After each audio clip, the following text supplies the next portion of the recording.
Assalamu alaikum. Gaskiya ne, muna ta jin raɗe-raɗi musamman a Kano ta Kudu cewa za a rubuta ƙuri'a ko za a saci ƙuri'a ko za a canza na'ura ko za a yi me. Wannan duk ba wani abu ne mu da ya tayar mana da hankali ba. Dama mun yi zaton za a iya cewa hakan. To amma dai mun ɗauki ƙwararan matakai guda uku. Mataki na farko shine wato za mu ci gaba da wayar da kai da jan hankalin mutane da cewa su tsaya tsayin daka su kare ƙuri'arsu, su hana azzalumi zalunci su kuma kada su yi zalunci. Wannan shine mataki na farko. Mataki na biyu, za mu rubuta mu sanar da ita hukumar zaɓe da duk wasu cibiyoyin dimokuraɗiyya da jami'an tsaro mu ji hankali akan wanda suke irin wannan furici.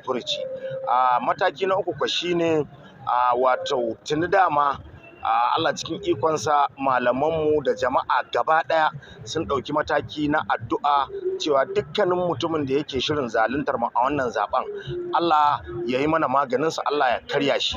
Mun sani annabi ya ce ku ji tsoron addu'ar wanda aka zalunta domin ba ta da hijabi zuwa wajen Ubangiji. Da haka muna kira ga mutanen mu su tsaya su yi karanta Qur'ani, su yi tawassali da shi a cikin masallatai, a yi sadaka, a yi salloli a duk inda suke. Duk mutumin da yake ƙoƙarin ganin ya saci ƙuri'a ko ya yi wani abu na zalunci tsakanin ko ɗan siyasa ko jami'in zaɓe ko jami'in tsaro, mun sani Allah ya fi ƙarfinsa, Allah ya karya shi. Kuma mun sani muna kira ga mutanen mu kada wanda ya yi ƙoƙari ta koyaya ne wajen zaluntar wani ko rubuta mana ƙuri'ar ƙarya, abin da muka ci a rubuta mana.